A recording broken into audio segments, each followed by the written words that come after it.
Good evening and welcome to the Rick Steves Tours Festival of Europe. My name is Julianne Worden and I will be your moderator this evening as we travel along to Scotland with our guests Cameron Hewitt and Colin Mairs. And now, without further ado, it is my pleasure to introduce one of our guides for this evening, Cameron Hewitt. Hi, Cameron. Hi, Julianne. Thank you so much. I'm so happy to be here with you all tonight. Thank you for joining us. Looks like we're getting close to 5,000 people who are excited to go on this trip to Scotland. And I'll be joined in just a couple of minutes by our Scottish tour guide, Colin. But before we do that, I wanted to tell you a little bit more about this event we have going on right now. We're very excited that we're about midway through our big festival of Europe. If you know anything about Rick Steves Europe, you know I'm one of 100 people who work in the office here in Edmonds, Washington, and there's about 125 tour guides, many of them based in Europe. We're all part of the same big family. And traditionally, January is the time that we do our annual guide meetings. So we fly people in from all over the world for a very intense week of sort of strategy sessions and parties to celebrate Europe. With the pandemic still going on and the triple-demic and all of that, we decided this year we're going to do something a little different. So this is getting pretty close to the midway point of the virtual version of that event. And that is our Festival of Europe. And it gives us a chance to reconnect with all of you folks who have been on tours with us, who might be going on tours with us, or just curious about going to Scotland or wherever. Also a good chance to connect with our great tour guides that we really miss seeing in person, including Colin, who you'll meet in just a moment. We're about midway through. You can see we've got 22 nights in a row, and you know Rick Steves is a workhorse. He's doing 17 of the 22 sessions himself, but he's taking a breather for the next few nights. So I'm doing Scotland for him tonight, and then I'll be doing the Czech Republic, Hungary, and Poland tomorrow, and I'll be doing Croatia and Slovenia on Friday night if you'd like to join me. They're always at 6 o'clock. They're always free, but you have to pre-register here on Zoom. There's several great events coming up. You can see the schedule on your screen or on our website. One I wanted to call your attention to is this one on Monday, the 23rd, coming up next Monday. That's a really special event. Our COO, Craig Davidson, will be joining Rick to talk about the topic, ethical travels in a warming world. And, you know, I love working for this company. It's a wonderful organization. It's a really values-driven organization. And Craig has done an incredible job working with Rick to come up with a way to combat the giant carbon footprint that we create as we travel around Europe together and take all these flights across the Atlantic. And Craig and Rick together have come up with this amazing program that puts our money, donations from Rick Steves Europe, to help defray some of those costs towards some really worthwhile causes. And Craig does a beautiful job of explaining what we're doing here at Rick Steves Europe, things that I think a lot of folks don't really know about. They think of us as a travel company, but we do a lot of philanthropy too. So I hope you'll join Craig and Rick on Monday night for that. Also on Monday night, we'll be doing one of our weekly drawings. So this is part of our Festival of Europe. We're giving away a free week-long city tour every week this month. And every Monday night on Monday Night Travel, as part of our Festival of Tours, Rick will do a drawing. If you want to be eligible for that drawing, you're going to be sent an email tomorrow with information about this talk. There'll be a link there where you can click and sign up. Once a week, you can sign up to be in this drawing to win a Rick Steves tour to a one-week tour to either Paris, Rome, London, or Istanbul. And something that everybody is eligible for, if you're thinking about taking a Rick Steves tour in 2023, as a part of this festival, we've got $100 off per seat. Just make sure to use that promo code when you sign up. But between now and the end of the month, if Colin and I get your appetite whetted to go to Scotland and you see a tour that you like, this is a good chance to get $100 off on any tour that you like, booking this month only. Now, I'm talking a lot about our tours, but I want to make sure you know tonight we're going to be doing a lot of just general Scotland information. The vast majority of what we're going to be discussing is equally relevant to independent travelers. When Colin comes out here, we're just going to do kind of a celebration of Scotland. And I will say, if you're traveling on your own, which is a great way to go in Scotland, equip yourself with good information, and that means a guidebook. And in fact, the new edition, the brand new, fully updated edition of our Scotland guidebook just came out a few weeks ago. So you can get it right now on ricksteves.com. And if you're going anytime in 2023, this has all of the completely up-to-date information. And believe you me, it's been very, very carefully updated in person, because last year I was the person who updated it. So when we update our books in person, we literally go and personally ring the doorbells at every single B&B and stop in at every restaurant and go to every museum and every tourist office and every laundromat. And we pull over to take a picture with every hairy coo in Scotland. And so I'm very excited that all that hard work is already out here in print. So if you're going to Scotland soon, be sure to get our new edition. But now when I'm traveling in Scotland to work on our guidebook, or when Rick is traveling in Scotland to work on our guidebook, there's only one person that we want by our side, and that is our special co-host slash guest tonight. And between Rick and I would say Colin has taught us most of what we know about Scotland. There's a lot of information in our Rick Steves Scotland guidebook that basically came verbatim out of the mouth of the person you're about to meet. And so we certainly are excited he's with us here tonight. Of course, he's also a Rick Steves tour guide and leads our Rick Steves tours in Scotland. So I want to give Colin an opportunity to introduce himself to all of you. Here is Colin Mairs joining us. Now, I should tell you, Colin is from Scotland. He lives right now in Auckland, New Zealand, but you're not in either of those places right now, are you, Colin? Yeah, no, I'm not. I'm currently in Merida in Mexico. So I'm here to visit my wife's family. My wife, Claudia, is originally from Mexico City, and her mum, my suegra, my mother-in-law, has now moved out to Merida. So we've been here over Christmas and New Year, and I head back home to New Zealand next Saturday. Oh, great. You know, I've always used you as an example, Colin, of somebody who's got it all figured out, because in the summertime, you do tours in Scotland, and then you go to the Southern Hemisphere to New Zealand, and then you do tours in the summer in New Zealand, which is the winter in Scotland. So you've kind of hedged your bets. And now you've got a third location, Mexico. So basically you've created the perfect lifestyle where you're always in good weather. Yeah, more or less. Although I do like to say that Scotland, my favorite day of the year is summer in Scotland. And that's only one day. Yeah, we have a similar situation here in Seattle. Yeah. So the next time, by the way, I'll see Colin, it'll actually be in Auckland, New Zealand. My wife and I are heading down there for a little vacation before the tour season starts. So Colin's been very patient. I've been sending him a lot of email questions about our itinerary. And you also lead tours in New Zealand. I know we're going to talk about Scotland, but if you want a great tour guide in New Zealand, I can tell you Colin also leads tours in New Zealand in the summer of New Zealand. Yeah, the company is called Mondumo. Yeah, so I lead small group tours in New Zealand, Mondumo. That's excellent. All right, Colin, we're going to get started here and take everyone on a trip to Scotland.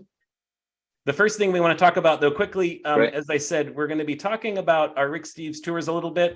I want to show you kind of the two itineraries. We have two different options for Scotland. And then once we get going, we'll just kind of enjoy our trip. And then at the end, we'll do a recap after you can kind of get the pictures and really imagine what it is in each place. But essentially, we've got two choices if you're curious about Rick Steves tours to Scotland.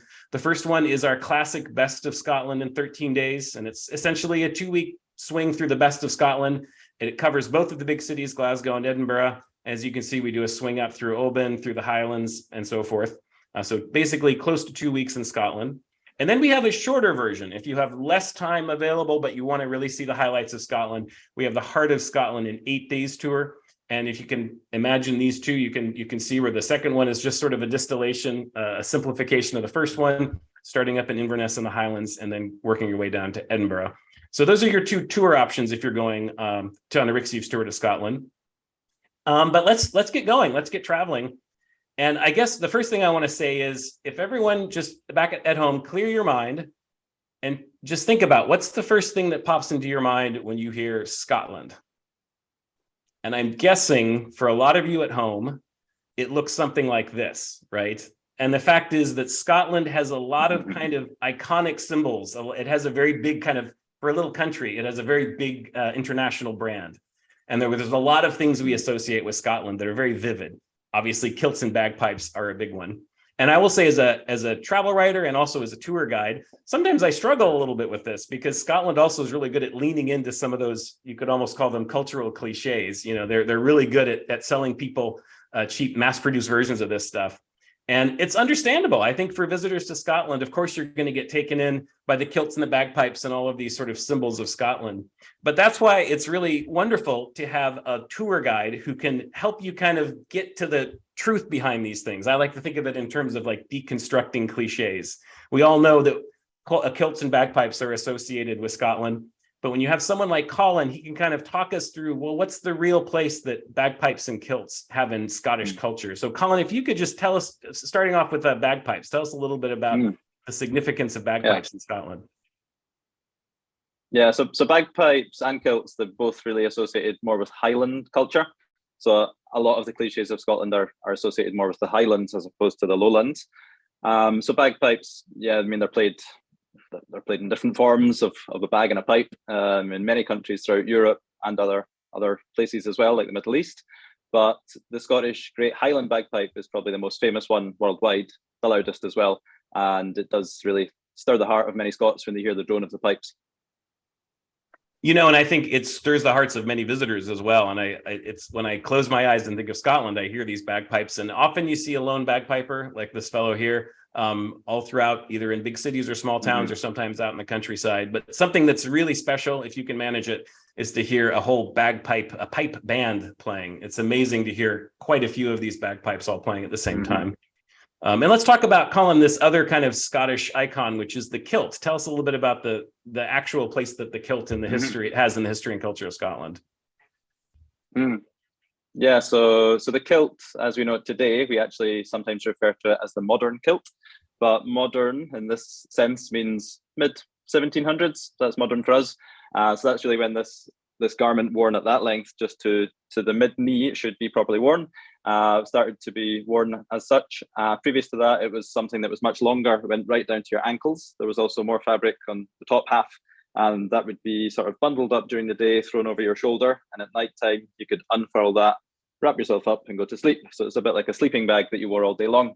But so yeah, the kilt really has become known as Scotland's national dress. Again, originates from the Highlands of Scotland, and the association with tartans, or some people might call them plaid, just two words for the same thing, with tartans being associated with certain clans or families or regions. That also is a bit of a more modern tradition that probably dates to kind of Victorian times, or maybe early 1800s, really. Really interesting. Colin, I'll tell them, the people at home, Colin, you were almost apologetic you didn't bring your kilt with you to Mexico, that you could have put it on for us, but I think we understand it's not quite right for the climate. Very good. Well, so we've talked about bagpipes and kilts. We're going to talk about a lot more as we go, but some of the other things you might have thought of when you think of Scotland: whiskey, of course, golf. Scotland is the birthplace of golf. Castles. There's beautiful castles all over Scotland, and many of them are in really beautiful, dramatic settings. And I would say one of the first things I think of when I think of Scotland is dramatic scenery. This is just an absolutely beautiful corner of the world. And everywhere you go in Scotland, you have these incredible views, rugged mountains, bright green fields and meadows. Just a really beautiful place to go for a joyride, go for a road trip, look out the window of a tour bus, whatever. It's just a beautiful, beautiful country. And there are some interesting creatures that live in Scotland. This is sort of one of the mascots of Scotland that we're looking at here. Colin, tell us a little bit about who we're looking at here. Yeah. So that's Highland cattle, the proper term, but we like to affectionately call them the hairy coos. So that's hairy cows. So they're a bit hairier than most cows. They've actually got a shorter layer of hair closer to their skin, and that insulates them more for the cold weather. And then that long hair on top and those bangs, or we call it a fringe, that allows just to let the rain roll off their backs and keeps the wind and rain out their eyes, and keeps midges or flies out their eyes in summertime as well. So yeah, the iconic Scottish cows, hairy coos, or Highland cattle.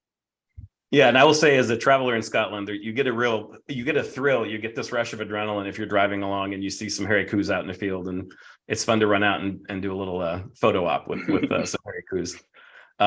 Speaking of shaggy-haired things you might see in Scotland, I think let's talk about the elephant in the room. The other thing you might have thought about when you thought of Scotland, of course, was Jamie Fraser, the lead character of Outlander.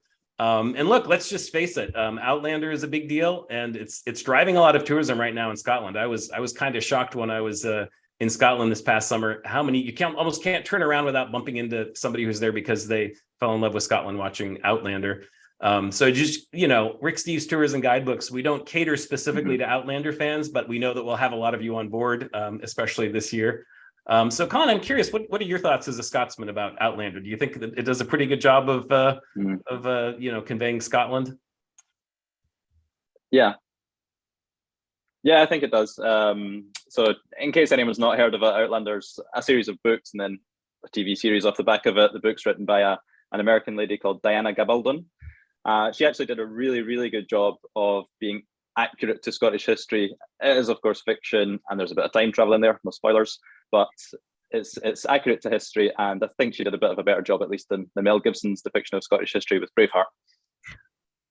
Yeah, no, I agree. I think I've been impressed watching the shows. I haven't read the books, but I've read the shows. And when I travel to Scotland, I find that, you can tell they really did the research, and it does a pretty good job. And what I see is it's attracting people to Scotland for the right reasons. And people maybe go because they see it in Outlander. But once they're there, they fall in love with Scotland, and they really learn a lot about the country and the culture beyond just what they saw on TV. And for me, anything that gets you over there and excited about a place is not a bad thing. So we're going to move on. It's a good thing for Scotland. Sorry, say it again. No, so I think Outlander has been a good thing for Scotland, regardless of whether or not it's your cup of tea, as we say. It is certainly a good thing to spark people's interest in Scottish history. Yeah, very good. Great. Well, we're going to basically go on a tour around Scotland now, a virtual journey around Scotland. We're going to start down in the south with the two big cities, Edinburgh and Glasgow. And right between them is Stirling Castle. Then we're going to kind of go up along the west coast through the town of Oban, which has great access to some of the Scottish islands. Then we're going to head further north through Glencoe up towards Inverness, and that's where we're going to talk more about the Highlands. As Colin already said, in a lot of ways, what we think of as Scotland is actually the Scottish Highlands, and so that's a good place to learn about some of those things. Then we're going to loop down south through just a quick visit to St. Andrews before we wrap up talking about Scotland. But we're going to start off where I think a lot of people going to Scotland actually do start off, and that is Edinburgh. This is the capital of Scotland. It's probably the most best known and most popular tourist attraction in Scotland. And when you go to Edinburgh, it makes sense to start at Edinburgh Castle, which is on top of a big craggy mountain that's right in the heart of the old town. You can kind of see it from anywhere you are in the city center of Edinburgh. You head up to the top of that castle and you go through that gate, and you step through into a really important site with lots of interesting things to see. So Colin, tell us what someone might see if they go to Edinburgh Castle. So when you go through, start from that esplanade, you go up here to Crown Square, and there's a lot of nice interiors to visit. There's the Scottish National War Memorial, there's the Royal Apartments, and inside there you can see the honours of Scotland, as we call them. That's the crown jewels, so basically the Scottish crown, the sword and sceptre, and also the Stone of Destiny, which is the crowning stone of the King or Queen of Scots. Yeah, very good. And I think for me, as a traveler, it's a great way to just get your bearings and learn some of the key tenets of Scottish history before you explore onward. And then when you walk out the door of Edinburgh Castle, you're at the top of this beautiful street that runs all the way downhill from the castle through the heart of Old Edinburgh. And it's a street that's affectionately called the Royal Mile. And this is just a wonder. It's one of these places in Europe where you just find yourself going back there to stroll. I find myself making excuses to go back to the Royal Mile just to walk up and down a little bit more, because you always see something new. It's lined with lots of interesting shops and restaurants and cafes and characteristic pubs and important landmarks and monuments. And right there along the Royal Mile, just a couple of blocks below the castle, you come across the most important church in Scotland. So Colin, just tell us a little bit about St. Giles Cathedral. Yeah. So St. Giles Cathedral, or the High Kirk of Scotland, it's got a lot of history. Inside, this is the beautiful entranceway that will welcome you as you go in. And one of my favourite parts is the little corner of the cathedral, which is known as the Thistle Chapel. So the Thistle Chapel is where the Knights of the Order of the Thistle meet, and the sovereign is the head of the order. So he or she sits at the top chair and the centre of the picture, and then the 16 knights or ladies of the Thistle sit around the other stalls and the sides. So it's a nice place just to see a lot of carved detail within there. And the main thing, or one of the little details to look out for, is an angel playing bagpipes. Very nice. Also, by the way, on the Royal Mile, the other thing you might see, especially if you're there during August, is lots of festivities going on. And I've got to tell you, Colin, I get confused sometimes about all of the things that happen in Edinburgh in August. So help us kind of tease apart what all the options are if someone's going to be in Edinburgh in August. Yeah, so it's known as the Edinburgh Festival, but it should really be known as Edinburgh Festivals, because it's a whole bundle of festivals that are all happening throughout the month of August. A little bit starts before August, a little bit carries on after August, but essentially you've got the military tattoo, so that's the big pipes and drums and bands that play outside the castle every night. There's street theatre, there's comedy, there's opera, there's a little bit of everything really for the arts. And so one of the best places really to soak up some of that is with the street performers on the Royal Mile. So it's a great time to be in Edinburgh, except it's very crowded, and I know that accommodations really drastically increase their rates. So if you're going to be there in August, you want to book way ahead and budget maybe a little extra money. Does that make sense, Colin? Yeah, absolutely. Yeah, so it's a great time to be able to soak up all of that. And if you love the arts and you love performance, then it's a great time to go. But be prepared for crowds and, like you say, higher prices. Yep. Great. Well, so we've been following the Royal Mile from the top at the castle all the way down. And at the bottom of the Royal Mile, there's a really interesting combination of buildings that I always find kind of fascinating. One of them is the Palace of Holyrood House. This is actually one of the residences of the sovereign of the United Kingdom. So King Charles III has a palace here. And then right across the street from that, you have the Scottish Parliament building. And I think for a lot of Americans like me, unless you've studied Scotland or been to Scotland a lot, you might be a little bit confused about, now, wait a minute. So Scotland is its own country, but I know it's also part of the United Kingdom or Great Britain or something. So it's kind of confusing. And then, of course, you throw the European Union into the mix and Brexit and all of that. So if you could kind of set us straight, Colin, help us understand how Scotland fits in with all of these other entities. Yeah, so we often say that Scotland is a country within a country, or a nation within a family of nations. So Scotland is part of the United Kingdom, along with England, Wales, and Northern Ireland. And we do have now something that we call devolution. So that happened from the late 1990s. The Scottish people voted to bring some powers back, basically from London to Edinburgh. And so that was why the Scottish Parliament was built at the bottom of the Royal Mile. And then in 2014, we also had a vote for independence. That would be to allow Scotland to go completely independent of the United Kingdom. As you may know, it didn't happen, but the vote was quite close. It was 55% no and 45% yes, but because of the no vote, we didn't go independent. 2 years after that, we had 2016, the Brexit vote, and Scotland actually voted to remain within the European Union. So the votes from just Scotland alone were 62% to remain. But because there was a big vote for leave from England and Wales, Scotland leaves along with them, has left along with them. And so, of course, no longer part of the European Union. So there's still an ongoing push for Scotland to become independent. The most recent thing is that the Scottish National Party, the main party that wants independence for Scotland, has proposed for a referendum in October of 2023, but that was thrown out by the High Court. Now they're saying that they will use the next UK general election as a de facto referendum. So basically seeing if there is a will for independence based off of the vote in the next general election. And that's not yet got a date, but that should be some point in the next 2 years. So an interesting situation to watch. It is interesting. I mean, I can just attest, anytime I go back to Scotland over the last several years and turn on the news, there's always talk about this. There's always a question about when's the next time to have a referendum? Should we remain part of the United Kingdom or not? And it's an interesting time to be traveling in Scotland, I think, for sure. Very good. One thing, by the way, I love about Edinburgh is it's actually a very spectacularly set city. There's a giant mountain basically in the middle of Edinburgh called Arthur's Seat. It's quite a sturdy hike. Colin, I actually hiked up here for the first time in June, and it was steeper than I thought it was. I was pretty wiped out when I got to the top. But when you get up there, you have this amazing view over the whole city and all the way to the Firth of Forth there on the horizon. And then on another day, I went for a walk along the Water of Leith, which is a beautiful river that runs through the middle of Edinburgh. So there's a lot of greenery and a lot of parks. This is a great example. This is the Princes Street Gardens, which is right in the heart of Edinburgh. It actually separates the two towns of the old part of Edinburgh, of the historic center of Edinburgh. So on one side of Edinburgh, you have the old town. And this is most of what we've been talking about so far. It's kind of that claustrophobic, creaky, Harry Potter looking kind of part of the city. But then immediately across the park, you've got the new town, which was built during the Georgian period. So it's much more kind of geometrical and regulated and clean lines and lots of space. And the contrast to me is really interesting. And when you're standing in the new town, you can look back across and see the old town. And this picture to me evokes, Colin, there's a nickname for the old Edinburgh. Tell me a little bit about the background of Edinburgh. Yeah, so the old town, back when it was an old higgledy-piggledy mess and people living cheek by jowl, it was referred to as Auld Reekie. So Auld AULD, Scots word for old, and then reeky, that means smelly or stinky.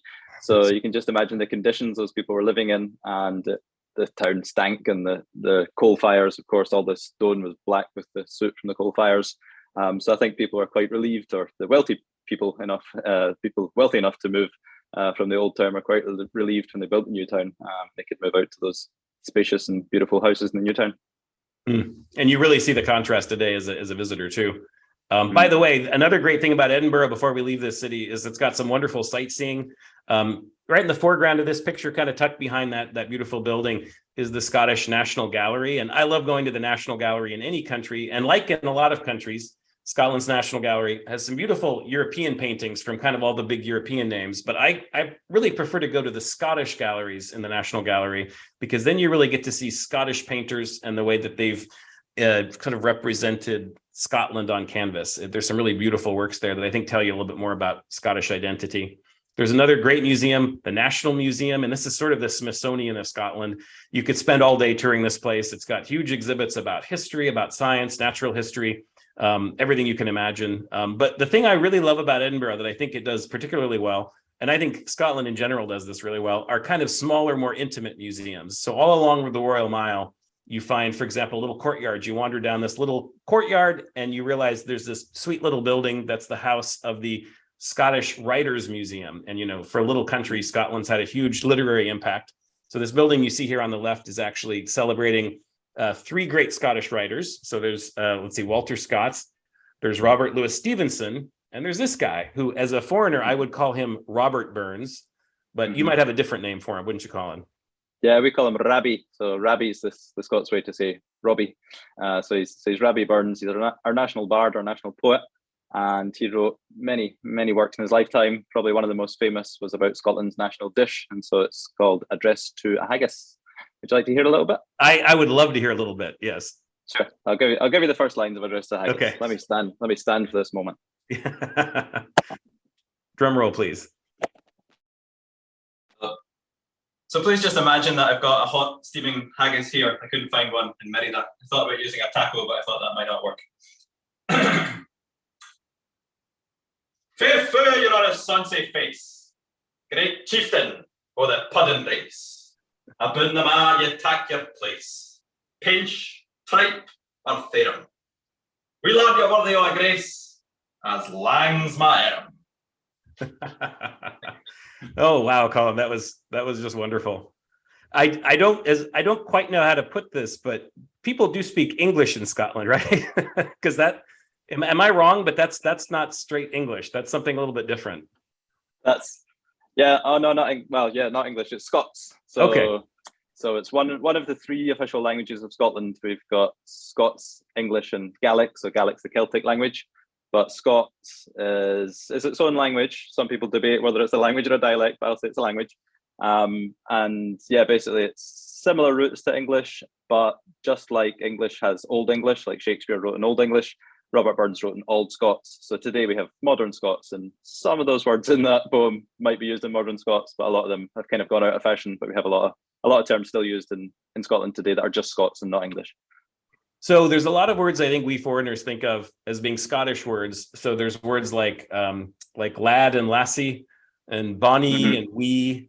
Are those English? Are they Scots, or how would you categorize those? Those are all Scots. Yep. So wee meaning small, and lad and lassie, and bairn as well. Bairn means a child. Okay. There's some that are just they're very similar to English, like kirk for church, and like hame for home. So yeah, sometimes it just changes a vowel or two. Other times there's words that just don't exist in English. And what about words like that Americans might know, like loch, meaning like a lake, or glen? Are those where do those come from? So those originate from Gaelic. They're used also in Scots, but they are what are termed as loan words to Scots. So the same way that they're loaned into English as well, or like English might use terms that have been loaned from French, etc. So loch and ben and glen, strath. All common place names referring to geography. They come from Gaelic.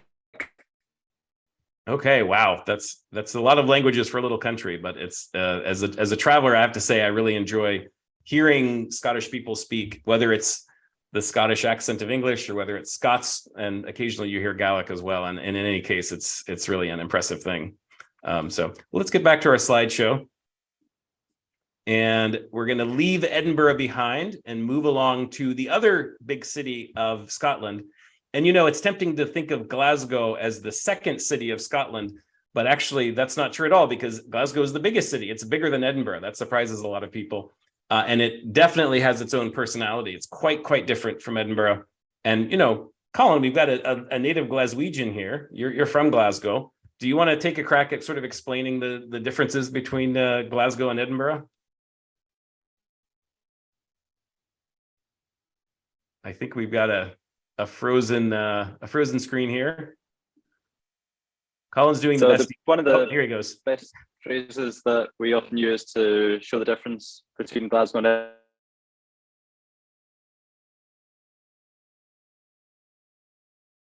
We've got a few technical issues here. I think Colin cut out. I think I can tell you what he was going to say, because I love this story. Basically, the difference is Edinburgh is a little bit more the city of arts and literature and history, whereas Edinburgh is kind of Glasgow is more of a hardworking working class town. And I think the line he was going to say that people, I've heard this said many times in Scotland, that the people of Glasgow have more fun at a funeral than the people of Edinburgh have at a wedding. That's kind of the way to boil down the difference. And also just geographically, they're very different cities. Glasgow to me feels more like a modern city. I'm from the Midwest, and when I'm in Glasgow, I feel almost like I'm in Indianapolis or Cincinnati in terms of it's a very regular grid plan and a nice downtown area. I will say the architecture is quite different. There's a lot of really beautiful red sandstone architecture in particular in Glasgow. Mm-hmm. And I think we've got Colin back now. Yes, I'm back. Yeah. Good. I'd love for you to tell us about a very important Scottish architect from Glasgow. And that's Charles Rennie Mackintosh. Yeah, so Charles Rennie Mackintosh is one of our beloved sons of Glasgow, and he was at the forefront of the Art Nouveau movement in the turn of the century, so late 1800s, early 1900s, and he believed in total design. So he was an architect essentially, also a painter, but essentially an architect. And when he designed a building, he didn't just design the exterior, he designed all of the interior, including the doors and windows and door handles. He designed quite a few tea rooms as well. And the detail in the tea rooms is right down to the teaspoons and the teacups. And he believed in, like I say, complete total design. So you can still visit some of his tea rooms or reconstructions of his tea rooms in Glasgow. Yeah, and he's a pretty dapper fellow too. Yeah, he's dashing. I think he often wouldn't maybe look out of place in a Seattle thrift store today. I think you're right. Yeah.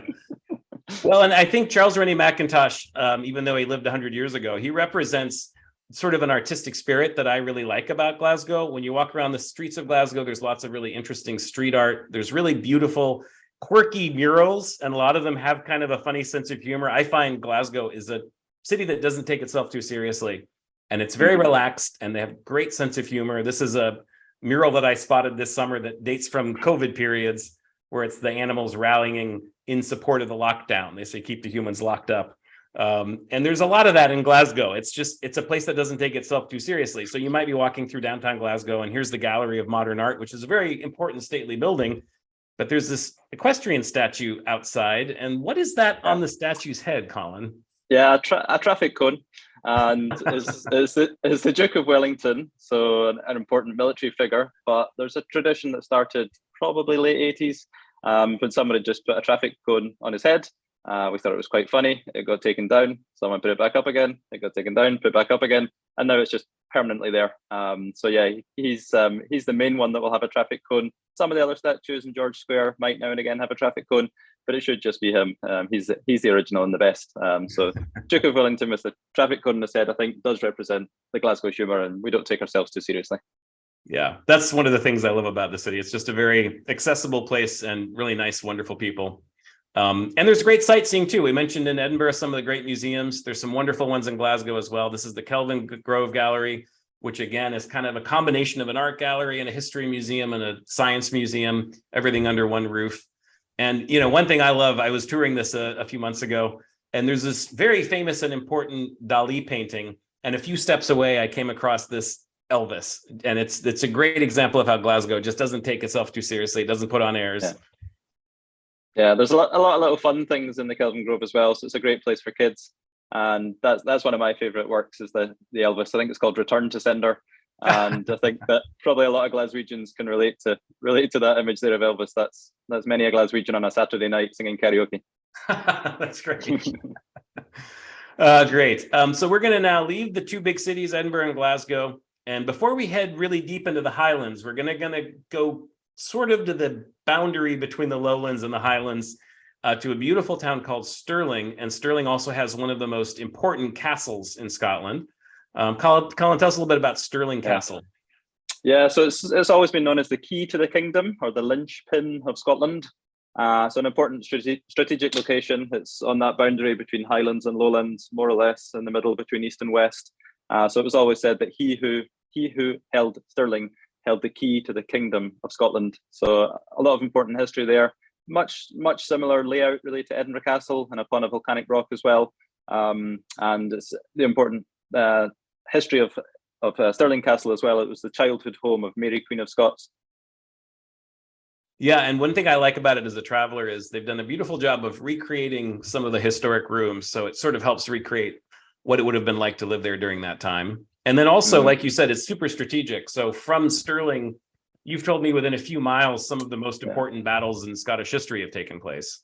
Yeah, so big important battles between Scotland and England were fought around there. So like the Battle of Stirling Bridge, the Battle of Falkirk, and the Battle of Bannockburn. And upon the hill there is the monument to William Wallace. So he was, of course, one of the figures that led the Scots during that time. So that's end of the 1200s, early 1300s. So the Wallace Monument, you can see it from Stirling Castle. And would you say as a Scotsman that if people want to really understand the accurate history of William Wallace, they should watch the movie Braveheart? Is that true? No. I'm winding you up, Colin. No, I think what I like to say about Braveheart is that Mel Gibson put Scottish history in a blender, switched it on, and came out with Braveheart. So it's kind of there's bits of Scottish history in there. There's bits that are true. There's bits that are taken from completely other times in Scottish history, but it's an entertaining movie. And again, like Outlander, if it sparks your history in Scottish history, sparks your interest in Scottish history, that's all good. All right. That's that's very diplomatic of you. The next town we're going to go to is a beautiful seaside town called Oban. And this is just we think of it as kind of a great home base for getting out, especially for getting out into the islands. But it's also a really nice town in its own right. There's a very important and well-known distillery, the Oban Distillery there. We will talk about whiskey a little bit later in the program, but this is one of the many places in Scotland where you can try some of the local whiskey. But mainly people use this. One of the claims to fame for Oban is they call it the gateway to the Isles. So it's a handy place from which to go to some of the Scottish islands, the Inner Hebrides. So for instance, here's a great day trip. Now we do this together on our tour, but you can also do this as an independent traveler, and it's kind of linking together a few interesting connections. So from the center of Oban, you take a big ferry across to the big island of Mull, and at the dock, you're met by a bus, and the bus takes you across the middle of the island. And it's not just a scenic drive, because the guys who drive the buses are all actually people from the Isle of Mull. And so the whole way they're giving this really interesting commentary about what it's like to live on this very sparsely populated remote island, and very entertaining as well. And then from where the bus lets you off, you get on yet another ferry, and you cross over to an absolutely beautiful island called Iona. It's not only beautiful, it's historic, and it's just very serene and very restful. And Colin, I want you to tell us about some of the significance of Iona. Yeah, so it's often referred to as the birthplace of Christianity in Scotland. Christianity probably was around before St. Columba arrived there, but he came from Ireland, and that was in the 500s. He established the first monastery there with his followers. There's still a religious community there today, so the Iona community. So you get this pervasive sense of calm on the island of Iona. It's a spiritual place. And even if you're not religious, you do feel some sense of spirituality, I think, on the island. And I really feel that way. I've been there a few times, and it's the kind of place that totally kills your momentum. You know, if you're in a hurry, after walking around Iona for a little while on a sunny day, you completely lose your hurry. And it's just a great place to look out at the sea. It's a particularly beautiful, I think, corner of the sea here as well. Just lots of white sand beaches and rocky coastline, and it's just a beautiful place, and really well worth a day spent if you're staying in Oban and you want to do a good day trip. It's also, this whole area along the west coast is a great place to get some seafoods. Colin sent me this picture of some fresh mussels that he had there in Iona. And I want you to tell us a little bit about who this is and what she's eating and why it's a great place to have food here in Scotland. Yeah, so that's a picture of my lovely wife, Claudia.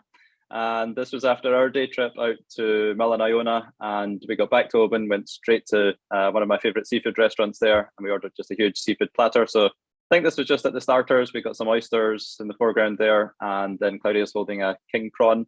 And so yeah, it's a great place, really, Oban, to try some of the seafood. It's known as Scotland's seafood capital. And I think Scottish, when you're eating out in Scotland, you have great seafood, but there's lots of good choices. I'm just going to talk us through some of the things you'll see on menus in Scotland. If you just want kind of a quick pickup meal, it's some of the classic sort of British staples are also available in Scotland. So you've got fish and chips, you've got pub food, but Scotland is a really good place to eat more elevated food as well. This is a restaurant I went to that's not far from Oban on my latest trip. There's excellent seafood, of course, in Scotland. When you think about the fact it's a peninsula, it's completely surrounded by ocean. There's also great land food. They've got great steaks and great meat and great poultry. So if you want some really good food, Scotland's a good place to get it.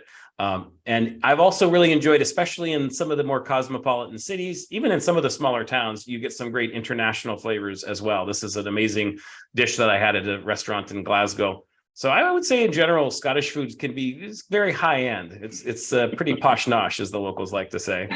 But I will say there is one specific kind of Scottish food. Oh, I don't have the picture of it, Colin. There's one specific kind of Scottish food that's quite famous, and that is the haggis. You were reading us a poem about haggis earlier. Tell us exactly what is haggis. So yeah, the haggis is basically the insides of a sheep. And so it's the heart, lungs, liver, all chopped up very finely, mixed in with some oats, salt and pepper, spices, and that's traditionally cooked inside the sheep's stomach bag. So boil it in the stomach bag. It's probably no worse than what you've eaten in a lot of hot dogs, but it is regarded as Scotland's national dish. There are many Scots that might only eat it once or twice a year, but it's our national dish, really, thanks to Robert Burns's poem about it. Do you have any pointers? I kind of have a rule as a traveler. I'd like to try local dishes at least once. Do you have any pointers for someone who's curious to try haggis, how to find a good one? Yeah. I would say if you are going to try haggis, and I think you really should, at least some point, then try to get a good haggis, because you don't want to judge all haggis on a bad haggis. So avoid maybe a greasy spoon cafe or the breakfast buffet where the haggis is floating in other juices. So yeah, you just want to make sure you try it at a good restaurant, maybe as a starter, maybe share it with someone, and yeah, try it at a nice restaurant, and I think it will change your life. That's a good tip. I mean, like I said, why not try it just once and see if you like it? I've had it a few times, and I'm not an organ meat guy, but I will say I was always glad to have tried it. And I think you're right. I've tried really good ones, and I've tried kind of greasy spoon ones, and there's definitely a difference. So that's a good tip. Now we're going to head into the Highlands, and as we've already alluded to a couple of times, what a lot of people think of as Scotland is really the Scottish Highlands. And so a lot of the sort of classic Scottish scenery is what you're going to find up there. You've got these beautiful lochs and bald mountains, and this is where you might see some hairy coos out in the fields. And there's also lots of very beautiful glens. A glen is basically a valley. And this is a really special glen. We stop here on our tour, and I would say for an independent traveler, if you want just the best place for beautiful Scottish Highland scenery, this is a great choice. It's called Glencoe. And I'd like Colin to tell us a little bit about why is Glencoe such a great spot and what's some of the history of it. Yeah, so it's aside from being a beautiful natural spot, it's got some quite a sad story really associated with it, with the massacre of Glencoe. And so it is today referred to as the Weeping Glen. So it does maybe associate to the sad story, but also with the precipitation and rainfall that we get in the Highlands of Scotland. It might seem like the hills are weeping at times.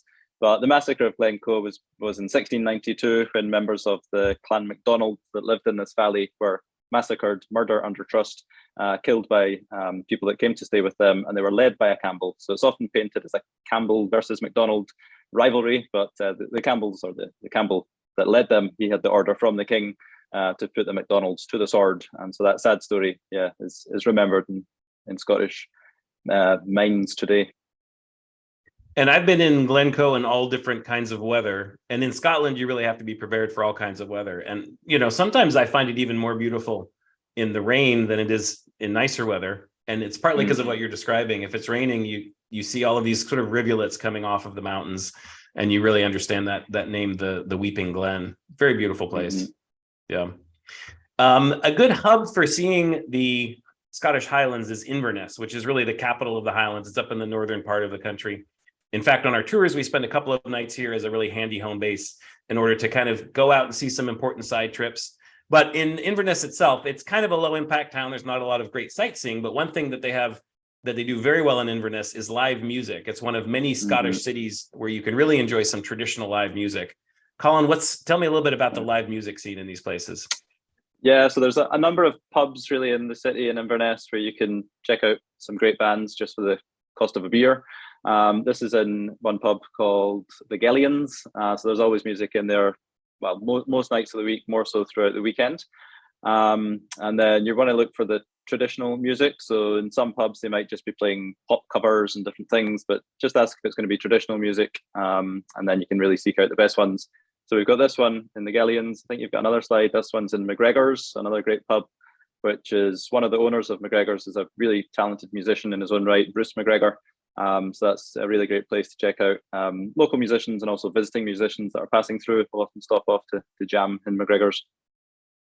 Yeah, and I will say I was in Inverness. I took this picture this summer, and this kid that you're seeing here on the left-hand side, he was sort of stomping with his feet, sort of almost tap dancing at the same time as he was fiddling.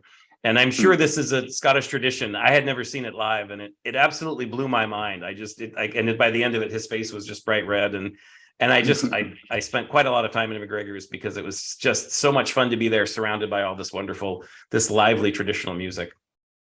Yeah, I think it's one of the best things to do in Inverness, but also in other cities you can do it too. You can do it in Glasgow, you can do it in Edinburgh. Oban has some places where you can see live music, and yeah, like you say, it's just you're part of the culture when you're in there.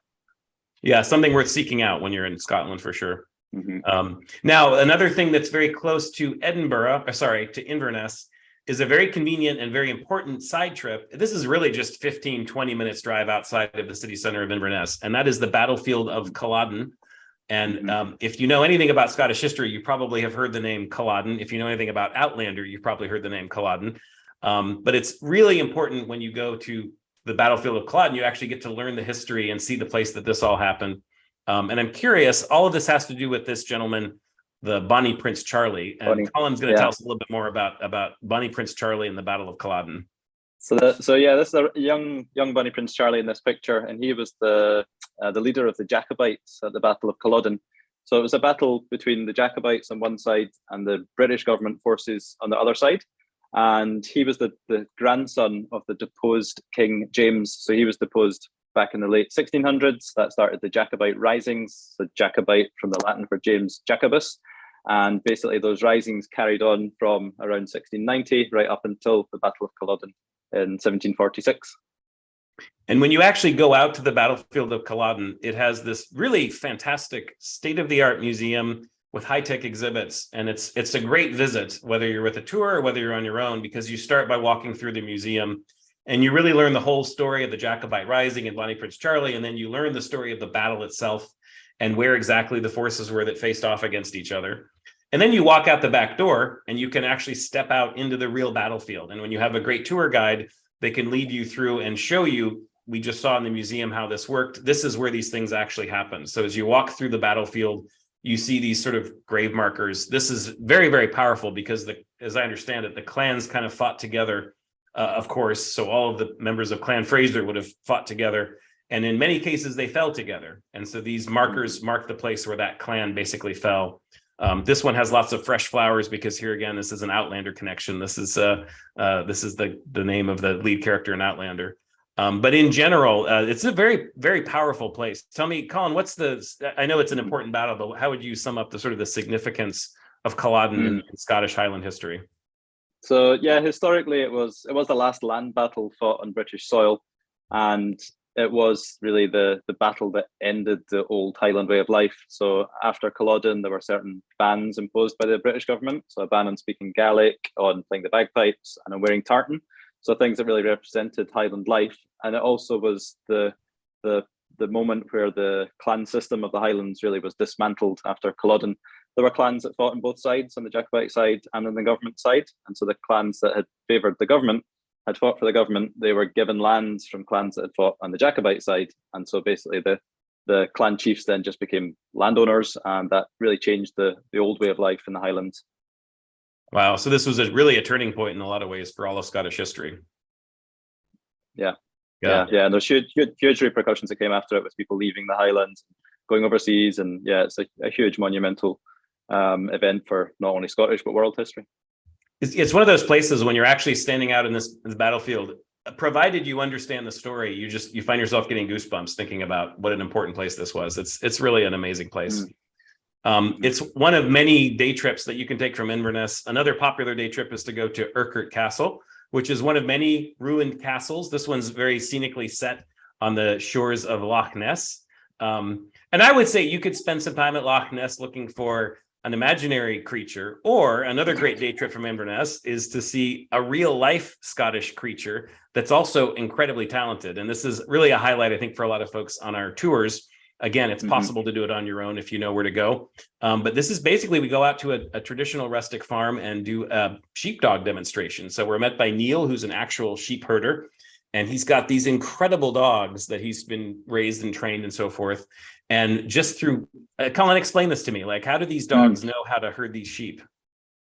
Yeah, so the breed is the Border Collie. So they've got the instinct for it. When Neil shows us with the puppies, I think in the last picture, he had a puppy he was holding in his hand, and that's just because they're just so eager to go and work, and they want to herd the sheep. So they've got the natural instinct, but then he'll train them by giving them commands. So each dog has its command for left and for right, both a whistle and a sound, and so they just naturally they want to work. But with the great training that Neil gives them, and the way he can make these dogs work is just phenomenal. They just round up the sheep from hundreds of yards away, and it just works them so well.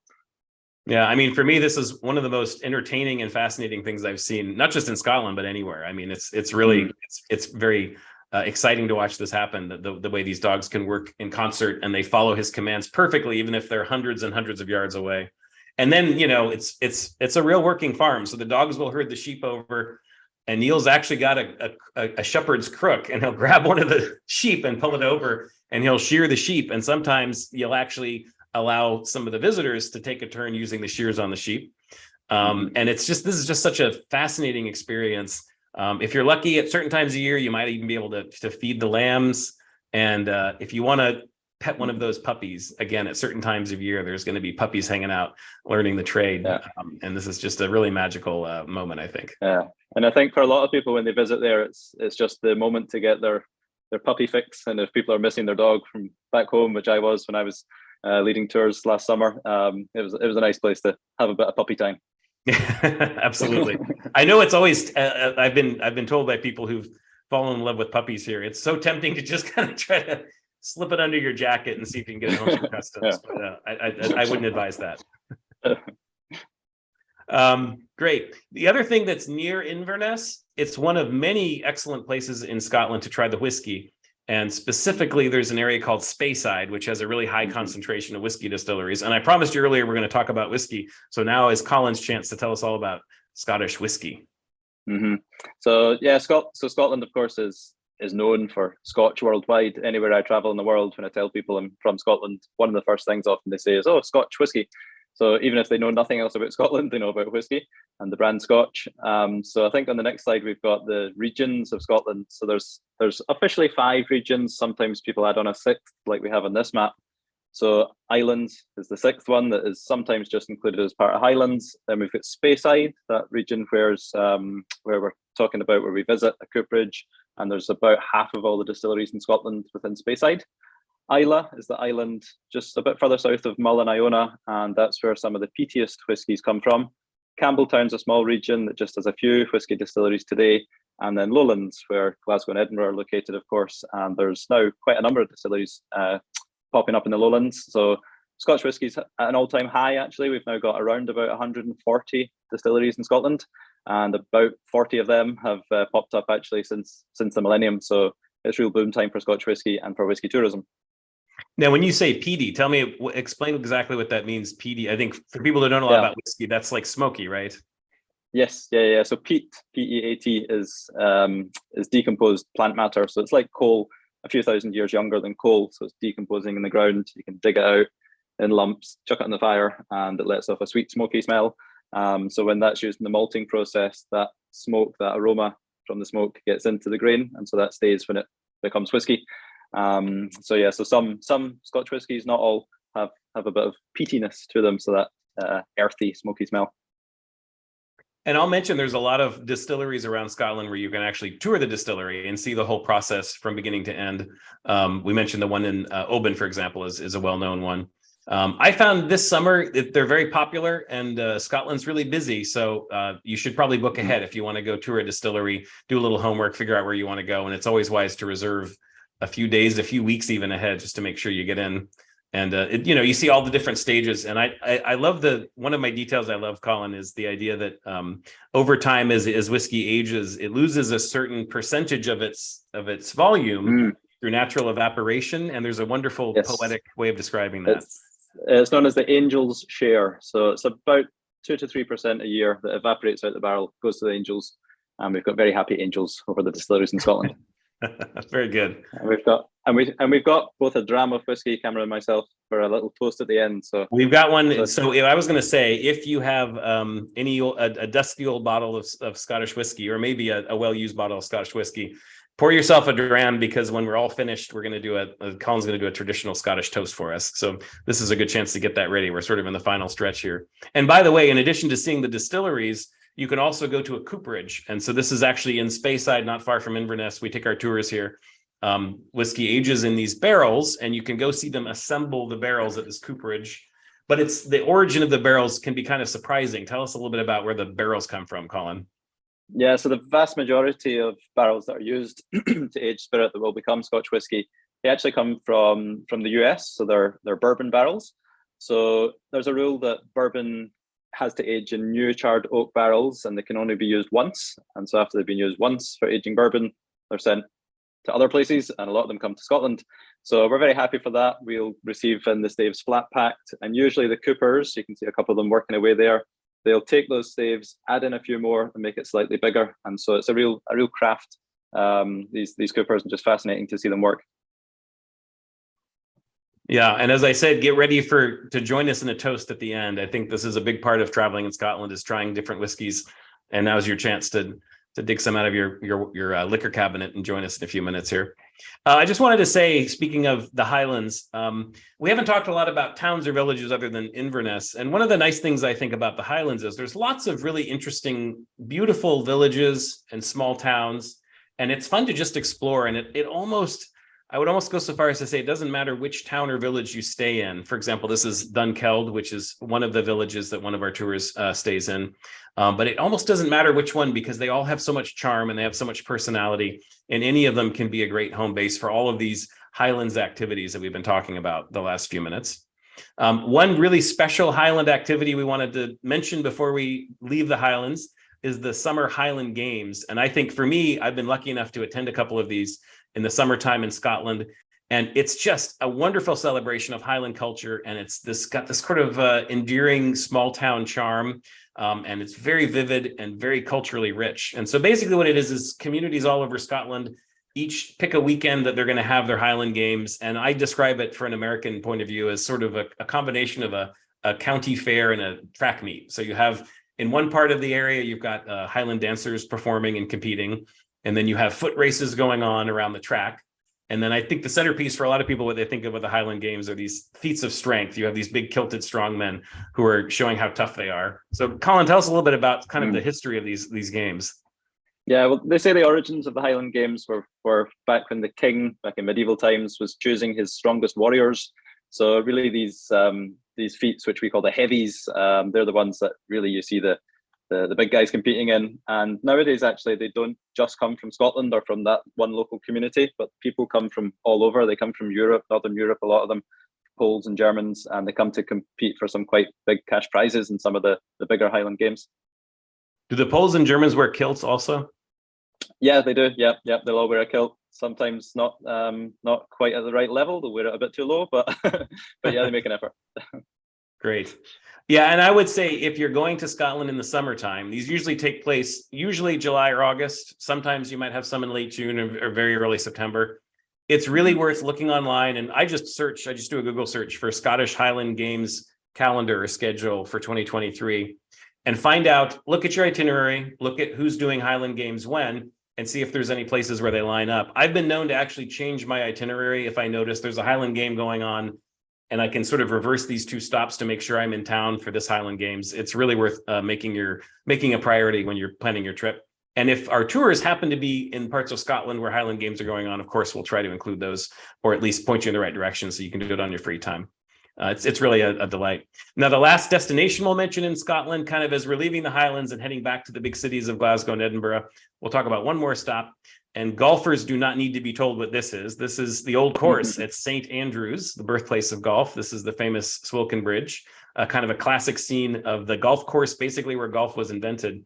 Now, golf is kind of what St. Andrews is famous for with a lot of people, but it's also an extremely important university town. It's the oldest university in Scotland. And Colin, is this sort of a point of pride for Scottish people? This is sort of your Oxford or your Cambridge, maybe, or? Yeah, it's even older than Oxford and Cambridge, actually, and that's a real sense of pride. So 1413, St. Andrews University was founded, the oldest university in Scotland. Fantastic. And there's a famous alumni include a certain royal couple. Am I right about that? Yes, indeed. So Prince William went to study there. And I think when he had announced that he was enrolling in St. Andrews, the numbers of young ladies enrolling there went way through the roof. And so, of course, that's where he met Kate. So Kate and Wills both were students at St. Andrews when they met and started dating. Oh, very good. Great. Well, we've completed our grand tour of Scotland. We've kind of talked about all the places we're going to talk about. I'm going to run through right now those itineraries I showed you at the beginning. So if you've kind of enjoyed seeing all these pictures, we're going to talk through kind of how you can stitch them together on a Rick Steves tour. But remember, we're going to do a toast in a minute. And after that, we're going to take your questions. And I think a lot of you have been putting your questions in the Q&A widget. And so in a couple of minutes, we'll be answering those. If you have any last minute questions, this would be a time to get them in under the wire. But I wanted to remind you, there are 2 different Rick Steves tours that cover Scotland. Almost everything that we've talked about today is included on one or both of these itineraries. The classic, again, is the Best of Scotland in 13 Days tour. So we start in Glasgow, which you'll recall is not the second city of Scotland, although it kind of is. It's the biggest city of Scotland, and it's a great place to kick off our tour. We go to Stirling Castle on the way up to Oban. That's that beautiful seaside town where we have 3 nights. One of those days that we have in Oban is used for that beautiful day trip out to the Isle of Iona, which is such a beautiful place and an important historical place as well. And then you have some time in Oban just to enjoy sort of the seaside and all sorts of free time activities. From there, we head up into the Highlands. So we go through that beautiful valley called Glencoe and up past Loch Ness into Inverness. And I will say the kind of the rest of the itinerary, you see Inverness, the Cairngorms, and Kenmore. You might not know what Cairngorms or Kenmore is, but basically that's the Scottish Highlands. So we use a variety of home bases between the city of Inverness and some smaller towns and villages in between. And that gives us access to a lot of those activities we've been talking about, like the sheepdog demonstration, learning a little bit more about the culture and the history of the Highlands, doing some hikes and walks, nature walks, going to Speyside to visit that cooperage, and so forth. From there, we stop off at St. Andrews, that important university town, which is also the birthplace of golf. And we finish up in Edinburgh. So that's kind of the full meal deal, 2 weeks in Scotland. And then for those who have limited time, if you only have 8 days, we have the heart of Scotland in 8 days. This is designed for people who just want to hit the highlights. They maybe don't have 2 whole weeks to spend. And so we've got a couple of nights starting out in Inverness. We've chosen carefully some of our favorite side trips up in the Highlands, staying in Pitlochry, which is yet another beautiful Highland town on our way down. Also stopping off at St. Andrews, and 3 whole nights and 2 full days in Edinburgh. It's a good chance to see that city, which for a lot of folks is sort of the highlight of Scotland and a great way to finish off that tour. So those are your 2 choices for Rick Steves tours. And I'll remind you that if you've been following us this week, you know there's a lot of special things about Rick Steves tours. It's a great way to travel. I will say Colin's a tour guide. I'm also a tour guide for Rick Steves. Some of the things I really like about Rick Steves are the smaller group sizes. Again, it's groups. Sometimes we use a full-size bus for 50 seats, but it's groups sizes about 24 to 28. I also really appreciate that we have extremely high caliber guides. You've gotten to know Colin here. You can imagine how much fun it would be to spend 2 weeks on the tour bus with Colin. And I think our guides are excellent, partly because we include a lot of things. We don't allow tipping, so guides are really well paid out of the gate. We include a lot of the sightseeing. So instead of having a tour guide who's constantly trying to get kickbacks by tricking you into buying things, or is offering you optional excursions that cost a lot of extra money. All of that's included. All the fuss and muss is gone. And I think we attract really good quality guides like Colin because of that. Remember, we're also doing our giveaway this week. So if you want to sign up for a free tour, we're doing our next drawing next Monday. And there's a link here on this page. And you'll also be given that link in the email that you'll be sent tomorrow to sign up for this free tour giveaway. And I'll say one more time, $100 off if you use that special promo code through the end of this month for any Rick Steves tour. Coming up in the next few days, again, I'll be doing the next couple of these. I'll do Eastern Europe tomorrow, Croatia, Slovenia on Friday. And then remember that Ethical Travels in a Warming World is coming up on Monday with Rick and our COO, Craig Davidson. So tomorrow, if you're curious to see something very different from Scotland, you can join me in the Czech Republic and Hungary and Poland. And we'll tell you a little bit about that part of the world. And I'd like to finish off now. Colin has agreed to do a traditional Scottish toast before we do our question and answer. So I've got my dram of Oban whiskey, and I think you've got yours there too, Colin. Tell us how this works. So this is this is a traditional Scottish toast that can maybe seem a little bit dark. You might not understand it first up because it's in Scots, but I'll translate afterwards. But I think it does tap deep into the Scottish psyche. So the toast goes like this: Here's to us, wha's like us. You, I did. Translation: Here's to us, who is like us, very few, and they're all dead. That's and then we dark, can say it's traditional. and then we can say slange. Slange. Okay, slange. So that's health in Gaelic, slange. Slange. Everyone at home, slange. Thank you so much. Very good. All right. Thank you again so much for joining us, Colin. And I think Julianne has some questions for us now. Yes, well, thank you both for such a great show. I have my Macintosh pen with me here, the roses on it for the Scotland show. And our first question, many people were wondering, what is the best time of year to visit Scotland? Thinking of the weather, the crowds, and the midges. And please explain midges for those that don't know. So yeah, I would say, so sort of maybe through May to July is a good time of year. The midges are, they're like no-see-ums, which I think you have in some parts of the States. And so they're tiny little flies that bite and suck a little bit of blood. They don't like carry diseases like mosquitoes, or some mosquitoes do, but they're just very, very annoying. So midges, yeah, you'll generally get them closer to water, so close to a loch or in the woods. But yeah, just carry a good midge repellent. It's a good one called smidge. And so yeah, I think that June and July are slightly less crowded months than August. So August with the tattoo going on in Edinburgh and the festival gets really, really crowded. So if you want to avoid such crowded months, I think June and July are a bit more comfortable.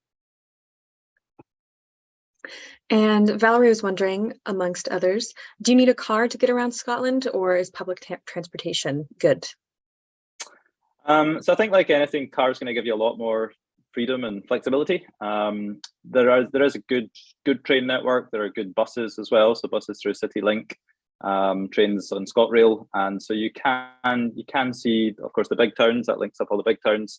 But some of the more off the beaten path places, there's maybe more restrictive timetables, but certainly doable with buses and trains. But of course, if you're driving, more flexibility, probably driving the left. And so that takes a little bit of getting used to. Yeah, I would add that depending on what you want to see, you can certainly do a lot of the bigger towns by bus. I find Scotland a particularly enjoyable place just to go for joyriding. And it's a really delightful place to have a car. Once you get into the Highlands, the traffic is quite light. There's lots of tempting stopovers. If you see a hairy coo in the field, you can pull over and take a picture, this sort of thing. So I love having a car in Scotland, but it can be done without a car. Yeah. I would say if you can bear to drive on the left, and if your budget allows, go for a car. Yeah. And we also had quite a few people wondering, what differentiates the Highlands and the Lowlands? We saw them on the map there, but why were they separated?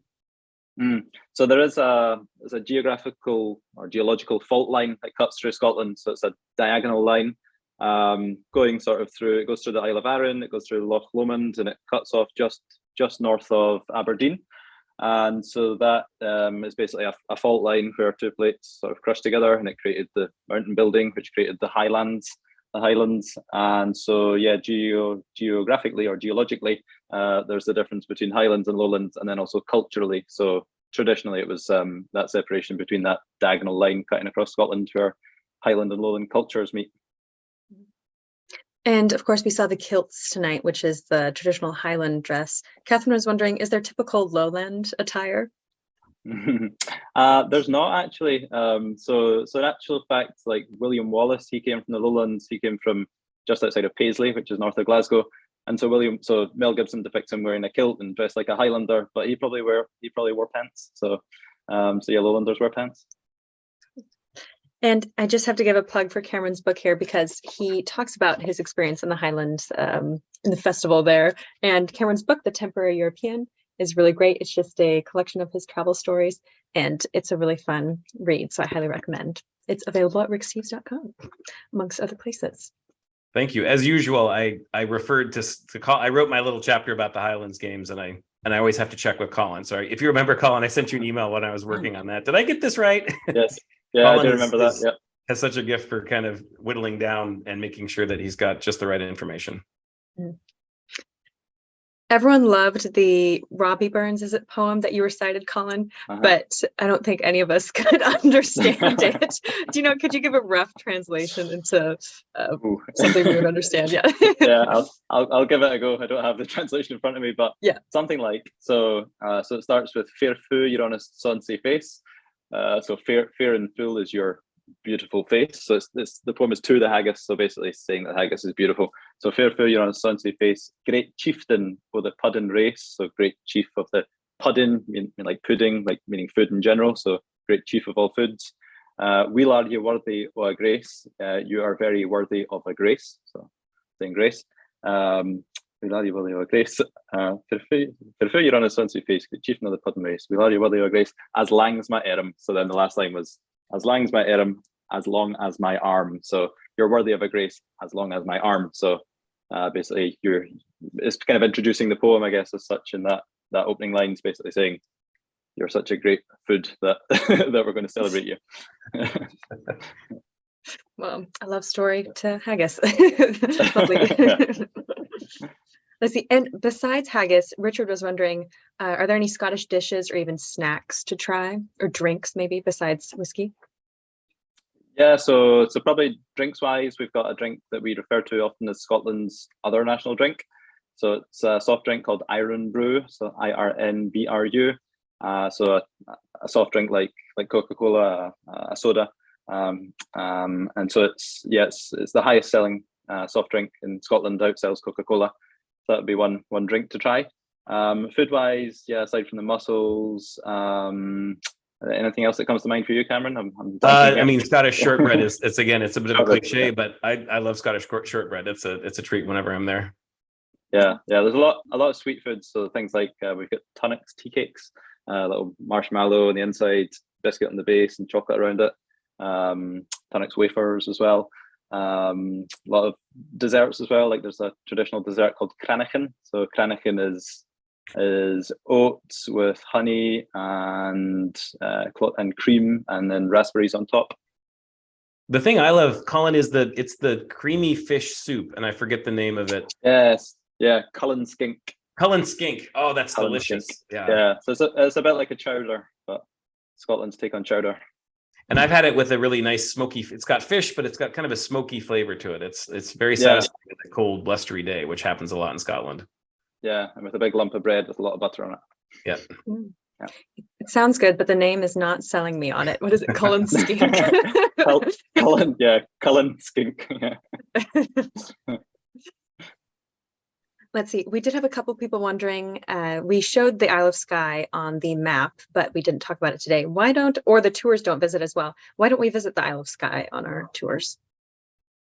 I can take that one. It's a really good question, and the answer is we've really tried to do it, but the Isle of Skye is wonderful. The problem with the Isle of Skye is it's very small, and there's a very finite tourism infrastructure, and it's not well set up for groups. So there's a very limited number of hotels, if any hotels, that would be willing to take our tours that come in for just 2 nights here and 2 nights there. We've tried to figure out how to make it work, and some destinations are wonderful, but they're just not quite right for the way that a tour operates. I would suggest if you're doing a tour and you've got some time before or after, the Isle of Skye is a wonderful place to go. And for independent travelers, it's a wonderful place to go. But it's one of those places that it doesn't quite work with a group. The one thing I would say is I was in the Isle of Skye last summer. It's extremely popular. It's extremely crowded. It's not only hard for tour groups to get rooms there. The place books up very, very far ahead. And I would actually give this as a general guidance for anybody going to Scotland and booking their own accommodations. In our Rick Steves guidebook, which we've just updated, we have lots of wonderful B&Bs. I went on my trip last year in June, and by late February, March, a lot of our favorite places were already completely booked out for the whole summer. And when I got there, I'd go and check their information in the book, and I'd kind of pout and give them my Charlie Brown look and say, well, I sure wish I could have stayed here, And they said, well, sorry, we were booked up already in January, February. So I would say if you're planning a trip to Scotland in the summertime, particularly in smaller communities like Portree, which is the main town on the Isle of Skye, anything outside of the big cities, book your rooms very, very far ahead. I mean, start now if you're going in the summertime because places book up. And the same goes for restaurants as you're traveling. The Isle of Skye has become notorious where if you don't have a dinner reservation 2, 3, 4 weeks ahead, you might not get a table at a restaurant at all. I saw a lot of people eating soggy fish and chips in the rain, standing outside, wishing that they could have gotten a table at a restaurant on the Isle of Skye. It's very popular. Maybe it's partly this Outlander effect, and Scotland's just popular in general. So for anything you do in Scotland, accommodations, restaurants, if you want to tour a distillery, other kinds of experiences, it's always a good idea to book really far ahead because you're competing with a lot of travelers for a small number of places. Mm-hmm. Yeah, well, I agree. Great advice. Yeah. And we have time for just one question. And Colin, you're Scottish, but you live in New Zealand, and Cameron, you live in the US. So maybe Colin, you can answer first, and then Scotland, and then Cameron can wrap things up for us. But what do you miss most about Scotland when you are away? So I would say probably one of the things I miss most is what we call the banter. I don't know if you use the term banter in North America, but it's what in Ireland are referred to as the crack. And so Scottish and Irish cultures are very similar. We just have this kind of fast wit and just the kind of jokes and constant banter that you'll find maybe in a Scottish pub. And that's one thing that I think I miss, is that people don't always realize when I'm cracking a joke, and just to have that sort of that fun in a pub. And it's not just all about drinking, but it's just about that conviviality, which you don't get, I think, in as much in New Zealand pubs anyway. So yeah, the banter is what I miss. And I mean, for me, I think it's just the natural beauty. It's when I close my eyes and dream of being in Scotland, it's driving through some of those amazing landscapes that we saw pictures of.